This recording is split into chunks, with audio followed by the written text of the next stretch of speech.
Hello दोस्तों। आज आपको बताते हैं महाभारत का एक प्रसंग जिसमें उर्वशी ने दिया अर्जुन को नपुंसक होने का श्राप। यह प्रसंग पांडवों के वनवास के समय का है। अपने वनवास के समय एक बार पांडव वेद व्यास जी के आश्रम में पहुंचे और उन्हें अपना दुख बताया। युधिष्ठिर ने वेद व्यास जी से प्रार्थना करी कि वो उन्हें अपना राज्य पुनः प्राप्त करने का कोई उपाय बताए। तब वेद व्यास जी ने कहा कि पुनः अपना राज्य प्राप्त करने के लिए तुम्हें दिव्य अस्त्रों की आवश्यकता पड़ेगी, क्योंकि कौरवों के पास भीष्म, द्रोणाचार्य, कृपाचार्य, कर्ण जैसे महारथी है।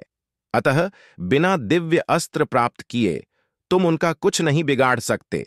युधिष्ठिर के यह पूछने पर कि वो देवताओं से यह दिव्य अस्त्र कैसे प्राप्त करें, वेद व्यास जी ने कहा कि आप सब में केवल अर्जुन ही देवताओं को प्रसन्न करके दिव्यास्त्र प्राप्त कर सकता है।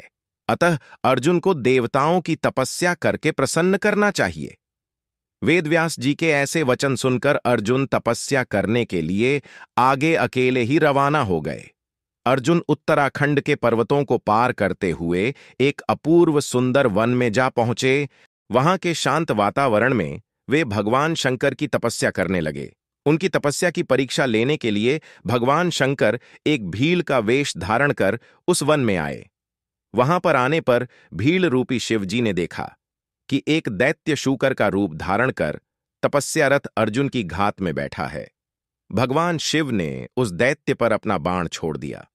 जिस समय भगवान शंकर ने दैत्य को देखकर बाण छोड़ा, उसी समय अर्जुन की तपस्या टूटी और दैत्य पर उनकी दृष्टि पड़ी। उन्होंने भी अपना गांडीव धनुष उठाकर उस पर बाण छोड़ दिया। शूकर को दोनों बाण एक साथ लगे और उसके प्राण निकल गए। शूकर के मर जाने पर भीलरूपी शिवजी और अर्जुन दोनों ही शूकर को अपने बाण से मरा होने का दावा करने लगे। दोनों के मध्य विवाद बढ़ता गया और विवाद ने युद्ध का रूप धारण कर लिया। अर्जुन निरंतर भील पर गांडीव से बाणों की वर्षा करते रहे, किंतु उनके बाण भील के शरीर से टकरा टकरा कर टूटते रहे और भील शांत खड़े हुए मुस्कुराते रहे। अंत में उनकी तरकश के सारे बाण समाप्त हो गए। इस पर अर्जुन ने भील पर अपनी तलवार से आक्रमण कर दिया। अर्जुन की तलवार भी भील के शरीर से टकराकर टूट गई। अब अर्जुन क्रोधित होकर भील से मल्ल युद्ध करने लगे। मल्ल युद्ध में भी अर्जुन भील के प्रहार से मूर्छित हो गए। थोड़ी देर पश्चात जब अर्जुन की मूर्छा टूटी तो उन्होंने देखा कि भील अब भी वहीं खड़ा मुस्कुरा रहा है। भील की शक्ति देखकर अर्जुन को अत्यंत आश्चर्य हुआ और उन्होंने भील को मारने की शक्ति प्राप्त करने के लिए शिवजी की मूर्ति पर पुष्पमाला डाली, किंतु अर्जुन ने देखा कि वह माला शिवजी की मूर्ति पर पड़ने की जगह भील के कंठ में चली गई। इससे अर्जुन समझ गए कि भगवान शंकर ही भील का रूप धारण करके वहां उपस्थित हुए हैं। अर्जुन शंकर जी के चरणों में गिर पड़ा।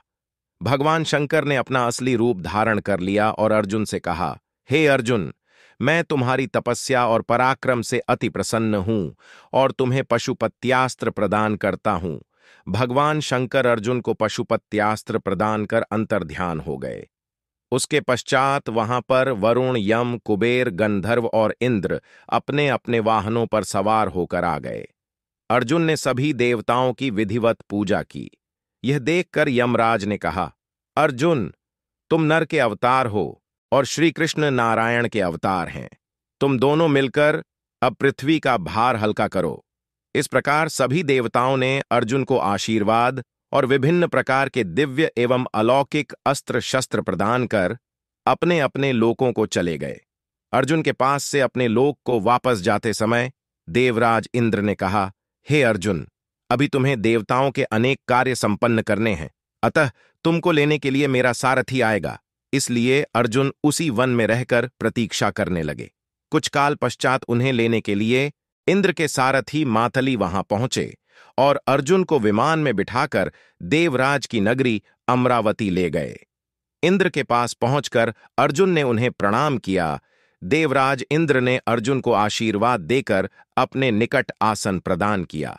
अमरावती में रहकर अर्जुन ने देवताओं से प्राप्त हुए दिव्य और अलौकिक अस्त्र शस्त्रों की प्रयोग विधि सीखी और उन अस्त्र शस्त्रों को चलाने का अभ्यास करके उन पर महारत प्राप्त कर लिया। फिर एक दिन इंद्र अर्जुन से बोले, वत्स, तुम चित्रसेन नामक गंधर्व से संगीत और नृत्य की कला सीख लो। चित्रसेन ने इंद्र का आदेश पाकर अर्जुन को संगीत और नृत्य की कला में निपुण कर दिया। एक दिन जब चित्रसेन अर्जुन को संगीत और नृत्य की शिक्षा दे रहे थे, वहां पर इंद्र की अप्सरा उर्वशी आई और अर्जुन को देखकर उस पर मोहित हो गई। अवसर पाकर उर्वशी ने अर्जुन से कहा, हे अर्जुन, आपको देखकर मेरे अंदर काम भावना जागृत हो रही है, अतः आप कृपा मेरे साथ विहार कर मुझे शांति प्रदान करें। उर्वशी के वचन सुनकर अर्जुन बोले, हे देवी, हमारे पूर्वजों ने आपसे विवाह करके हमारे वंश का गौरव बढ़ाया था, अतः पुरुवंश की जननी होने के नाते आप हमारी माता के तुल्य हैं। देवी, मैं आपको प्रणाम करता हूं। अर्जुन की बातों से उर्वशी के मन में बड़ा क्षोभ उत्पन्न हुआ और उसने अर्जुन से कहा, तुमने मुझे नपुंसकों जैसे वचन कहे हैं, अतः मैं तुम्हें शाप देती हूं कि तुम 1 वर्ष तक पुरुषत्वहीन रहोगे। इतना कहकर उर्वशी वहां से चली गई। जब इंद्र को इस घटना के विषय में ज्ञात हुआ तो वे अर्जुन से बोले, वत्स, तुमने जो व्यवहार किया है वह तुम्हारे योग्य ही था। उर्वशी का यह शाप भी भगवान की ही इच्छा थी। यह शाप तुम्हें तुम्हारे अज्ञातवास के समय काम आएगा। अपने 1 वर्ष के अज्ञातवास के समय ही तुम पुरुषत्वहीन रहोगे और अज्ञातवास पूर्ण होने पर तुम्हें पुनः पुरुषत्व की प्राप्ति हो जाएगी। इसी शाप के कारण ही अर्जुन 1 वर्ष अज्ञातवास के दौरान बृहन्नल्ला बने थे। इस बृहन्नल्ला के रूप में अर्जुन ने उत्तरा को 1 वर्ष नृत्य सिखाया था। उत्तरा विराट नगर के राजा विराट की पुत्री थी। अज्ञातवास के बाद उत्तरा का विवाह अर्जुन के पुत्र अभिमन्यु से हुआ था। अगर आपको यह वीडियो पसंद आए तो प्लीज लाइक, शेयर कर चैनल को सब्सक्राइब करें। धन्यवाद।